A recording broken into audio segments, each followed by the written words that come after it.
Oui. Bien, nous allons poursuivre. Je vais appeler le professeur François Beckmer de Strasbourg. C'est bien ça, hein? 1, 2, 3, 4, oui. On va, c'est dans parce qu'il y a un problème de train. Donc, j'appelle, excusez-moi.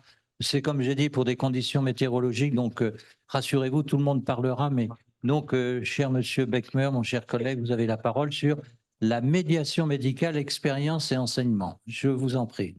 Un très grand merci déjà de m'accueillir et de me laisser cette place parce qu'effectivement, les conditions, plus on va vers l'Est, le Grand Est, Je vous remercie. les Oui, conditions sont un peu plus compliquées. j'en viens aussi. Aussi Oui. plus l'habitude. Il faut mettre la première.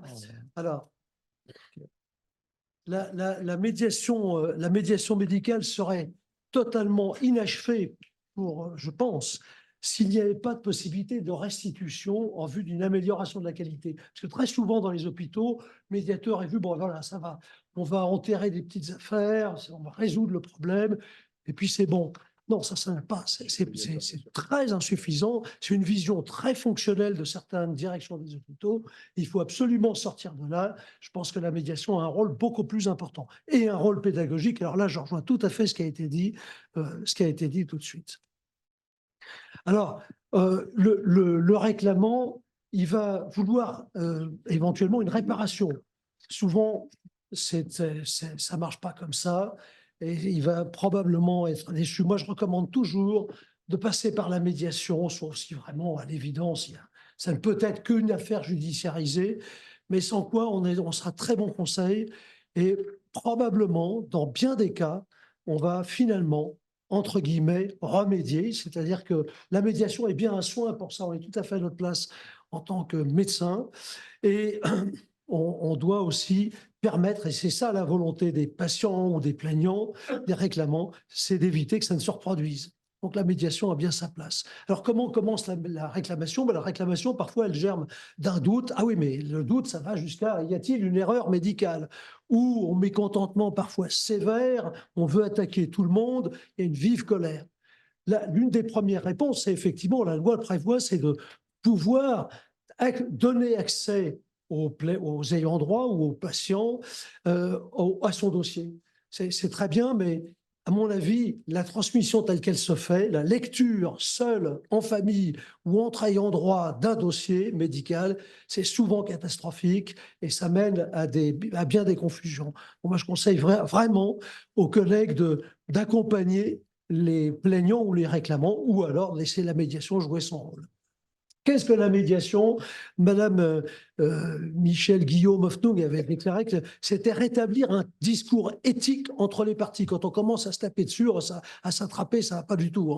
On lâche des mots incroyables, on a des idées. Non, rétablir un discours éthique entre les parties, écouter, expliquer, aider à formuler la plainte afin qu'elle soit utile. Et moi, je demande toujours à la fin, mais au fond, quel est le message que vous voulez nous transmettre? Quelle serait la morale de l'histoire si on parlait d'une fable de La Fontaine, par exemple, puis restituer devant la commission des usagers, et la composition, vous la connaissez, il y a des représentants des usagers, bien sûr, de la direction générale, mais aussi du personnel soignant et médical et paramédical. Alors, le déroulement de la médiation est parfaitement huilé. Ça, c'est une petite vidéo qu'on peut faire 2 fois par an aux hospices civils de Strasbourg.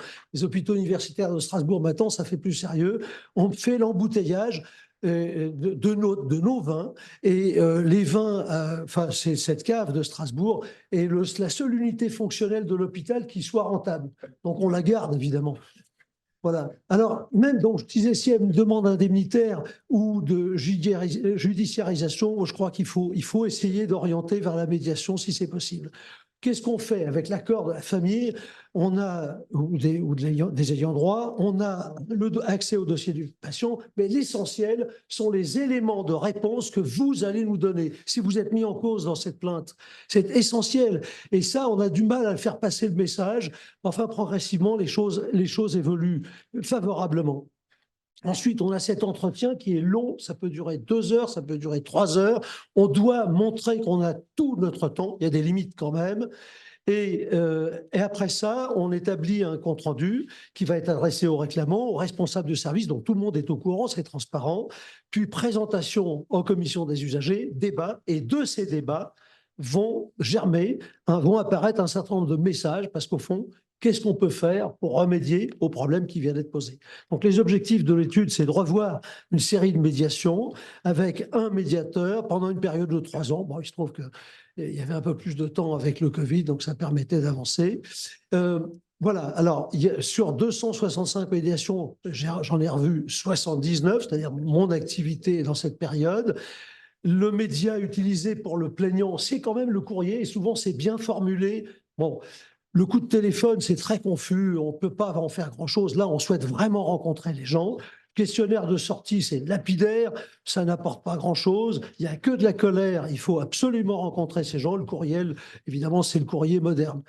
Très souvent, les gens envoient à la direction générale, mais aiment bien, évidemment, envoyer Urbi et Orbi pour que ça se sache et puis se sentir un peu soutenu dans sa colère. On envoie au journal local, c'est pas très sympathique. Directeur de l'ARS, l'ordre des médecins, un député, président de la République, Brigitte Macron. Bref, on a absolument de tout. Alors, quand la réclamante est une femme, dans 73% des cas, eh bien, elle parle des autres la plupart du temps. Dans 20% des cas seulement, c'est pour elle-même. Sinon, il peut s'agir de l'épouse d'un patient, sa mère, sa fille, voire sa petite fille. Alors que quand c'est un homme, il est probablement plus égoïste, moins altruiste. D'abord, il apparaît moins souvent. Alors, il y a aussi un biais, c'est qu'ils sont plus souvent décédés. Mais dans 60% des cas, c'est pour le patient lui-même. C'est pour lui-même qu'il s'exprime. Alors, les plaintes, bon, il n'y a pas de doute, ça vient d'Alsace-Moselle en général, mais ça peut venir de beaucoup plus loin. Il y a quand même 2 petits paradis fiscaux qui sont concernés ici, le Luxembourg et le Portugal. Bon, dans 24% des cas, et ça c'est important, dans un quart des cas, le décès d'un conjoint, d'un proche est le contexte principal de la réclamation. J'ai mis cette Émile Friand pour notre ami nancéen, évidemment, ou messin, car vous connaissez tous Émile Friand, qui est un peintre tout à fait remarquable et qui est central au musée de Nancy. Plusieurs thèmes peuvent faire l'objet de la médiation. C'est pour ça que vous verrez, vous observerez que le total des pourcentages dépasse largement 100 souvent. Alors, l'analyse structuraliste des lettres, et ça prend beaucoup de temps. Il y a parfois 3 pages, 4 pages, pour prendre chaque mot. Les mots indignation, mécontentement, colère, incompréhension ressortent très fort. Et puis, le réclamant souhaite obtenir réparation, indemnisation, il veut son dossier médical, etc. 3 grands thèmes. Des problèmes individuels, c'est essentiel. L'information, les comportements aberrants, les problèmes de déontologie, une sous-évaluation de la douleur exprimée par le patient sont des problèmes individuels.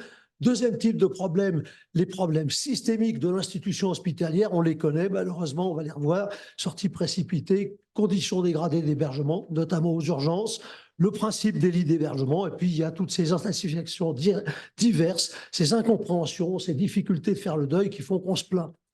Alors, dans 53% des médiations, c'est le défaut d'information qui prime largement. Ça faut vraiment, c'est très important. L'information est insuffisante ou retardée. Le défaut de seniorisation, on envoie le petit jeune pour parler, mais enfin, information fantaisiste ou contradictoire à 17h, alors que la journée s'est déroulée, vous avez le patient qui reçoit l'interne avec la famille, vous allez sortir, m'occupe de vos papiers. Puis il disparaît, 1 heure plus tard, il réapparaît, je suis vraiment désolé, vous restez là.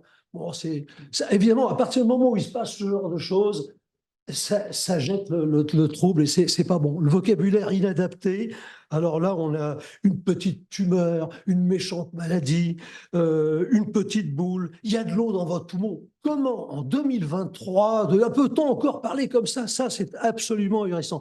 Information rassurante, puis décès soudain, ça arrive assez fréquemment, c'est pas de chance. Le doute s'installe, l'erreur médicale est quand même évoquée dans 15% des cas. Et lorsque le dossier médical est transmis, il est totalement inopérant, souvent tel quel, on l'a déjà dit. Les échanges insuffisants d'informations entre personnels de santé sont pointés. Lorsque vous avez un patient qui, le soir, va avoir un scanner avec injection pour suspicion d'embolie pulmonaire, l'interne rédige, puis il va aux urgences, le lendemain, il va se reposer. Alors bon, la notion de demande de scanner disparaît. Le radiologue n'appelle pas du tout le service pour dire il y a une embolie pulmonaire. Et c'est l'épouse du patient qui, 5 jours plus tard, par la poste, reçoit l'information comme quoi son mari a fait une embolie pulmonaire. Ça gâche un peu l'ambiance quand même. Voilà, donc c'est les choses qu'il faut retenir. Les comportements inadaptés dans 49% des médiations, toutes ces petites choses qui ne font pas de bonne impression. Par exemple, un patient qui nous dit le métier de soignant n'accorde pas le pouvoir, ce sentiment d'être comme ça considéré de haut. un médecin qui jette un parent d'un patient, l'empathie n'a jamais soigné une embolie pulmonaire. Bon, l'infantilisation, on vous expliquera plus tard, c'est compliqué, vous savez. Bon, bref. Ou alors un médecin qui déclare, vous savez, à cet âge, les personnes simulent pour attirer l'attention, pas de peau, la patiente en question est décédée un quart d'heure plus tard. Donc évidemment, il y a des choses à ne pas dire. Voilà. Donc on peut en tirer des outils pédagogiques de tout ça. La médiation, ça peut servir à ça. La notion de soignant maltraitant est retenue parfois, non-respect de la déontologie. Bon, là, il y a plein de choses à raconter. La douleur rétrogradée, ça, c'est important. La douleur, 14% des médiations font apparaître cette histoire-là. Ça gâche un peu. C'est pas ça le motif de la médiation, mais ça rentre, ça vient enfoncer un clou supplémentaire. Par exemple, une soignante qui déclare à une femme qui a un cancer du sein, qui ne va pas bien, qui appelle au téléphone son ambulancier. Au-delà de ça, madame, on n'est plus en capacité de jouer avec son téléphone. Bon, ou alors encore une soignante, 7h10, c'est pas possible. Le patient commente, bon, elle a dû penser que je délirais. Ou alors un médecin qui débarque dans la chambre, attention madame, il va falloir serrer les dents. On est en 2024 maintenant, enfin, c'est des choses qu'on ne devrait plus voir. Un soignant qui dit, c'est inutile de sonner comme ça parce que vous avez mal, on ne viendra pas plus vite. Oui, il y a d'autres manières d'accueillir ce genre de problèmes. La douleur, ça, on ne répond pas comme ça. Les urgences sont au cœur de 19% de réclamations. Alors là, on connaît, hein, bien sûr, c'est la longue litanie. Ce qui est central, c'est le problème de l'absence d'un proche, d'une personne âgée, handicapée, en situation de vulnérabilité, avec le patient. Ça, je pense qu'il faut arriver à le résoudre. Et ça va résoudre le deuxième problème, qui est celui de l'information donnée à l'entourage, parce qu'évidemment, c'est très compliqué d'avoir des informations quand le patient est enfermé, entre guillemets, dans le circuit des urgences. Donc, il y a sûrement des trucs à trouver. Alors, les départs précipités de l'hôpital s'agrègent à d'autres commentaires négatifs dans 17% des réclamations. Il y a des départs annoncés au dernier moment, pas seniorisés, pas expliqués. Ça, c'est vraiment un problème. On peut pas non plus, on n'est pas responsable non plus de tout ce qui se passe en ville. Hein. Les soins en ville, ça repose sur les aidants familiaux qui sont complètement submergés. Ça tombe sur, il y a des médecins qui sont absents. Enfin bref, il y a un problème de prise en charge aussi en ville. On ne peut pas tout prendre sur nous. Il y a peu de places disponibles en SSR, en EHPAD. Bon. Mais il y a quand même la fille d'un patient qui nous dit, mais vous savez, le corps de ma maman contient une Rolls. Je ne dis pas, vous n'avez pas fait un travail extraordinaire, mais le reste ne suit pas. Le retour précipité s'est soldé par bien des complications et effectivement, ça a été même tout à fait catastrophique. Alors, il y a d'autres problèmes qui sont relevés dans les réclamations, les lits d'hébergement, détachés du service, loin du service, donc des informations qui ne passent pas, des soins qui ne peuvent pas se faire correctement, des problèmes de responsabilité médico-légale au sein du service hôte. Voilà, il y a toutes ces choses. La gestion à flux tendu, quand on vous transfère d'un service de soins intensifs à des soins standards, à 3 heures du matin et sans prévenir la famille, ça crée des conditions de désordre, je dirais. Voilà. Et puis alors, sans compter les pertes, les vols, les repas, le confort, le bruit, les propos de couloir. Ça, c'est très important. Donc au total, attention, quand je vous montre tout ça, vous me dites, bon, on a une accumulation de charges sur l'hôpital. Non, non, pas du tout. C'est simplement, ça doit être considéré comme une base de réflexion, une source d'amélioration de la qualité. Il y a du boulot, il faut le prendre tranquillement. Alors, je vous fais remarquer aussi que sur ces 265 médiations, dans le même temps, il y a 550 000 et quelques hospitalisations. Donc, autrement dit, les gens ne se plaignent pas beaucoup de l'hôpital. Et en général, ils sont plutôt contents. Non, mais bon, ou alors ils n'osent pas le dire. Donc, voilà. Mais il y a quelque chose qui me frappe, c'est le défaut de l'information. Le défaut, le retard, la mauvaise information. Et je suis frappé par ça parce que on a des enseignements depuis très longtemps sur non, c'est fini la médecine paternaliste versus le respect du principe d'autonomie. On s'aperçoit que 46 ans après ce bouquin de Schwarzenberg et surtout Viançon-Pontet, parce que c'était vraiment lui qui était au cœur du sujet, il est mort d'un cancer. Hein, et il a écrit avant de mourir. Et ce Pierre Viançon-Pontet, poser ces questions-là, doit-on dire la vérité aux patients, toute la vérité, quelle vérité?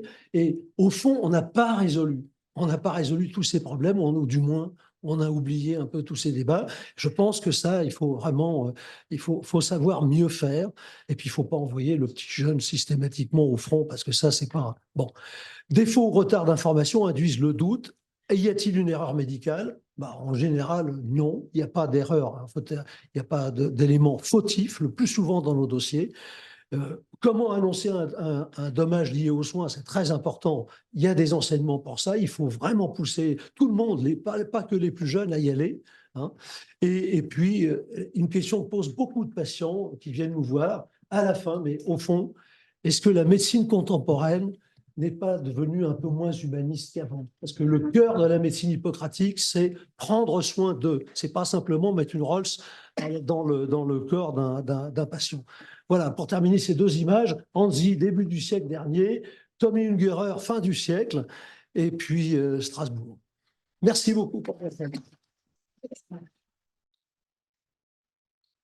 Merci, mon cher collègue. Merci, Monsieur Becker, pour cette excellente communication qui traduit à travers votre engouement, effectivement, pour la médiation et qui a souligné un certain nombre de problèmes. Alors, on parlait des HUS, c'est-à-dire des hôpitaux universitaires de Strasbourg.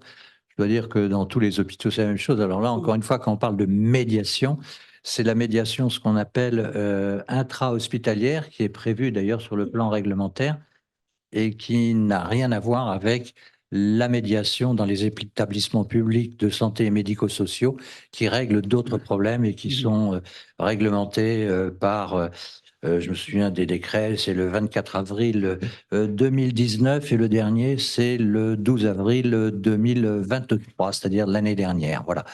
Donc, c'est très intéressant. Ce que vous dites sur l'information, c'est toujours la même chose sur les erreurs qui sont commises. Mais il n'y a pas qu'à Strasbourg, hein, c'est à mon avis partout pareil, hein. Je crois que vous avez bien fait de le dire. J'ai pas pris Strasbourg comme exemple. Non, non, non, mais c'est probablement ouais. pareil. Mais là, de façon, bon, y a-t-il des questions déjà? Je ne vais pas monopoliser. Alain-Charles Mascolet, oui. Simplement savoir, c'est exposé. Simplement savoir si cet exposé, qui est riche d'une expérience unique en définitive, vous l'avez intégré à un enseignement prévu pour les internes. Alors, il y a déjà un enseignement, mais qui est très marginal, et c'est ce qu'on a débattu avec Christian Meyer et Jean-Philippe Brett, qui sont mes maîtres en médiation, hein, depuis de nombreuses années maintenant. Et honnêtement, oui, on va changer les choses parce que là, il y a des messages à faire passer. On ne peut pas se contenter de faire, voilà, de résoudre les problèmes pour la directrice juridique de l'hôpital. Ça, c'est pas du boulot, ça. Voilà. Mais oui, allez-y, je vous en prie.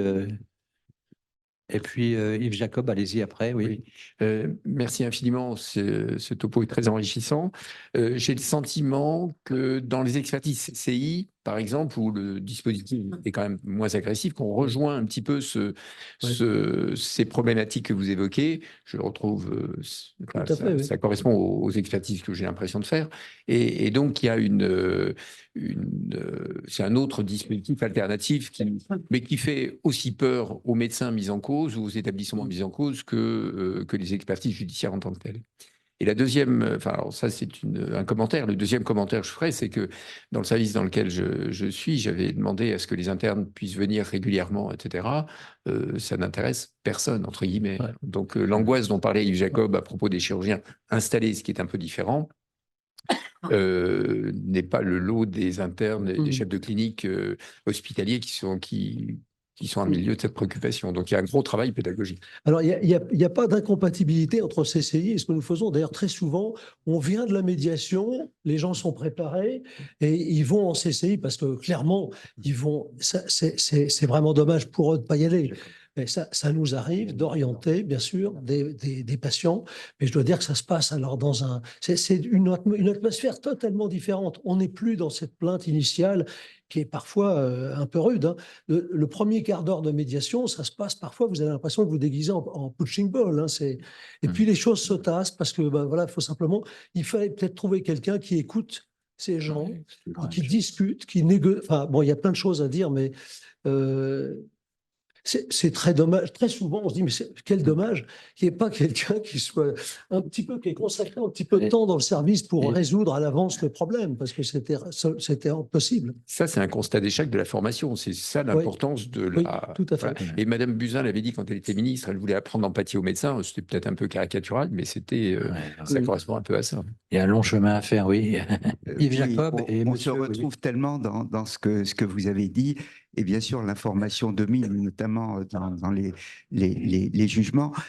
Moi, je veux dire que dans ma pratique de chirurgien, je pense qu'on partage ça.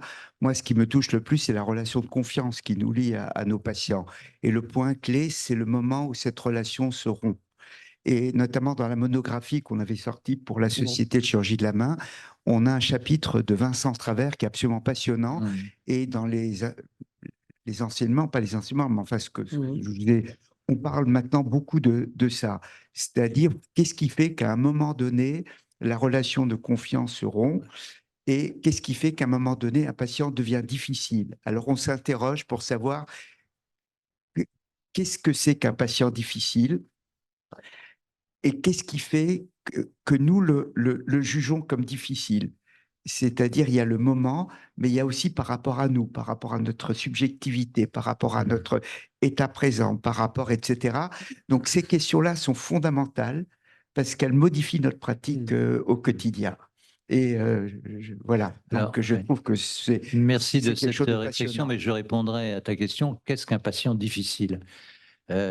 Patient difficile, enfin, c'est un peu toujours la même chose. En matière d'information, qu'est-ce qu'un patient difficile?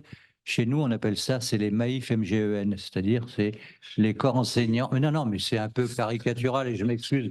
Je fais partie d'un milieu universitaire, donc c'est ça, mais c'est toujours la même chose et c'est toujours eux qui en savent un peu plus que les autres, etc. Et puis on dit toujours, ce sont les plus difficiles à soigner. C'est pour eux qu'il faut garder ce fil nécessaire, etc. Dans le cas de l'information, c'est l'exemple qu'on donne à tous les étudiants ou au cours de la même consultation pour une indication d'une arthroscopie du genou.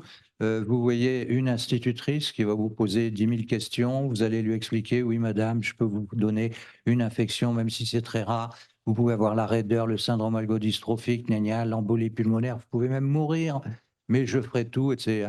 Puis au bout d'un quart d'heure, elle vous dit, écoutez, au professeur, c'est vraiment très bien ce que vous m'avez dit, mais j'ai pas tout compris. Est-ce que vous pourriez recommencer? Et il faut recommencer. Puis juste derrière, vous avez ce qu'on appelle chez nous le bûcheron vosgien, où vous commencez la même chose, et puis il vous prend la main, écoutez, il dit, écoutez, professeur, vous êtes un grand professeur. Moi, quand j'abats mes arbres dans les Vosges, je ne demande pas à l'arbre de quel côté il va tomber parce que je le sais. Alors, je vous fais confiance, mais arrêtez vos conneries là, et puis c'est tout. Eh bien, c'est deux formes d'une dimension éthique. Effectivement, on va donner l'information. Monsieur, je vous laisse la parole. Oui, merci François pour cette très belle présentation. Tu as insisté sur la désinformation. On la retrouve partout, que ce soit donc à la médiation, que ce soit dans notre activité, mais à la CCI, moi j'ai 40 ans d'ordre et 20 ans de CCI, c'est 2004 la CCI. Chaque fois, le problème, c'est la communication. Il faut communiquer avec des mots qui se mettent à la place du patient. Il faut communiquer avec leur langage, pas avec le nôtre, avec leur langage. Ça se communique droit dans les yeux. Des complications, on en a tous en tant que chirurgien. Le chirurgien qui n'a pas de complications, il n'opère pas ou il fait opérer les autres. Donc, on a tous des complications. Mais la complication, on la sent, on sait, bon, à part celle qui nous tombe dessus, mais elle va arriver. On sait qu'on a fait bien un peu moins que d'habitude et tout ça. On va voir, moi, dans notre spécialité, avec François, chirurgie pédiatrique, on va voir la maman dans les yeux. On va voir le papa dans les yeux tout de suite après. Et il n'y a jamais de problème. Et souvent, dans la CCI, les gens, quand ils sont parlés en CCI, nous disent « Ah ben, ce que nous dit le docteur là, s'il nous l'avait dit avant. » Ben voilà, oui. Voilà. Donc, communiquer. Et cette communication, c'est pas soumis aux enseignants. On ne devrait pas la soumettre. On devrait l'imposer aux étudiants. On devrait imposer des cours de communication, comme on devrait imposer des cours de gestion pour ceux qui vont s'installer. 80% vont s'installer dans le privé, ils ne savent même pas ce que c'est. Donc on devrait imposer, c'est des cours d'imposer, ce n'est pas des cours qu'on doit suggérer. Oui. Je partage tout à fait votre analyse, mais je peux vous dire… L'autre problème, c'est, comme vous l'avez soumis, c'est le docteur Google. Parce que vous expliquez pendant une heure, et puis on vous dit « Ah oui, mais moi j'ai vu dans Google. Voilà. » Ben moi, je vais vous dire que 2 fois de suite, j'ai dit à la maman, je vous dis, parfait, allez vous faire opérer par le docteur Google. Et j'ai Ouais. refusé l'indication. Oui, oui. Mais on a encore un peu de chemin à faire en matière de communication vis-à-vis des étudiants. Et là encore, c'est un ancien doyen qui parle. Voilà. Oui, alors bon, je fais partie des chirurgiens qui expliquent beaucoup. Néanmoins, c'est le problème du temps passé vis-à-vis des patients. Et c'est vrai que dans les métiers de chirurgie, faut reconnaître que le temps passé, c'est un temps très lourd, très dur pour tout le personnel. Et donc, le temps passé à expliquer, c'est un temps nécessaire, mais seulement on peut expliquer tant qu'on veut aux gens. Il faut expliquer, il faut expliquer. Parfois, ils ont beau, ils ne trouvent pas le temps pour le faire. Alors, il y a également autre chose, c'est que je pense qu'on est passé également à une époque où on trouvait jadis davantage les bûcherons qui étaient sympas et qui n'étaient pas lourds à gérer. Et maintenant, on a des patients, à l'époque, enfin, on parle d'enfant roi, maintenant on parle du patient roi, et dans lequel on doit absolument tout, et le patient n'a aucune règle à suivre. Alors peut-être il serait bon de s'interroger également pour le patient, d'établir des règles pour le patient également à suivre quand il va dans un hôpital, quand il va suivre des soins, savoir que bon, il n'est pas tout seul, savoir qu'il y a d'autres personnes, savoir qu'il doit avoir du respect pour les autres personnes qui attendent, que ce n'est pas le seul patient. Peut-être aussi servir de l'intelligence artificielle pour certaines applications qui peuvent répondre à des questions relativement simples avec un ciblage automatique en fonction des réponses pour orienter le patient vers telle ou telle personne qui pourra lui répondre. Voilà, c'était une petite remarque sur cette partie de temps passé que je voulais vous faire. Merci. Vous avez raison, mais il y a un temps minimal à passer. Voilà. Et puis, vous avez des gens qui sont de mauvaise foi, ça aussi, on le voit, et qui sont bien conseillés, parfois par un collègue. Hein. Moi, on a parfois des plaignants qui viennent accompagnés d'un collègue, médecin généraliste, ça fait 40 ans qu'il fait plus de garde, qu'il a pu participer à la permanence des soins. Alors, on le remet un peu en situation, on lui explique que, voilà, si tout le monde est aux urgences le soir à la même heure, c'est parce que aussi, il y a des décisions qui ont été prises il y a longtemps qui font que les médecins généralistes font plus de garde, ne participent plus à la permanence des soins. Eh oui. Alors là, ça se termine assez rapidement. Ce que tu disais là, effectivement, sur cette notion de patient roi, ça mérite là aussi de notre côté une certaine étude. Je vous poserai une question. Est-ce que parmi vous, là, vous n'êtes pas obligé de lever la main, est-ce qu'il y en a déjà qui ont porté plainte contre des patients? Donc, on n'est pas beaucoup.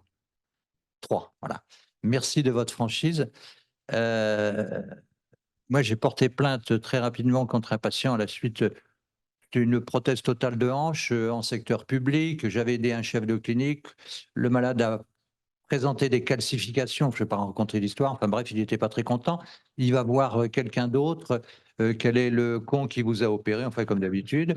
Non, non, mais ça commence toujours comme ça. C'est des histoires vraies. Et puis, il porte plainte. Il envoie une lettre au directeur en disant j'ai mal été opéré par le professeur Koudane, patati patata. Donc, on fait une conciliation. Le malade n'était pas content. Finalement, il porte plainte au Conseil de l'Ordre comme étant chef de service, professeur des universités. Le Conseil de l'Ordre lui dit « Vous n'avez pas le droit de porter plainte, etc. » Donc, il va au tribunal administratif, à la cour administrative d'appel. Et puis, il est débouté, quoi. Voilà. Enfin, bref, bon. Et puis, il envoie une lettre au directeur général de l'ARS en me demandant de me suspendre parce que manifestement, j'étais dans les vignes du Seigneur. Je reprends sa lettre lorsque je l'avais opéré. Enfin, bref. Et puis, tout ça, ça dure 10-15 ans, jusqu'à jour où je reçois chez moi une lettre en disant « Ça y est, maintenant, je sais où tu habites, je suis chasseur, je vais te faire la peau et tout. » Bon, alors là, ça commençait à me gonfler, hein, vous voyez ce que je veux dire. Donc, j'ai été voir un avocat. Après, je me suis adressé à la commission juridique. Ils m'ont dit « Écoutez, professeur, vous faites ce que vous voulez, on s'en fout. » Donc, un avocat, ça m'a coûté du pognon. Et je l'ai traduit devant le tribunal correctionnel. Et je l'ai fait condamner. Et il a été condamné à une peine de prison avec sursis, ainsi qu'une amende. Et j'avais demandé 1 200 € correspondant aux honoraires de l'avocat comme dommages et intérêts. Et puis finalement, mon avocat s'est arrangé avec l'autre en disant, écoutez, on ne réclame rien, donc j'y étais pour ma poche, mais vous ne faites pas appel. Donc la décision a été définitive. Mais ça a duré pendant 15 ans, cette affaire. Donc, n'hésitez pas de temps en temps, attendez, il faut être empathique, il faut être consensuel, il faut être tout ce que vous voulez, mais il y a des malades, on va dire, très difficiles, il ne faut pas se laisser faire. Voilà. Voilà, on va arrêter, oui, oui. Non, je suis désolé de vous. Merci en tout cas, c'était parfait. Alors,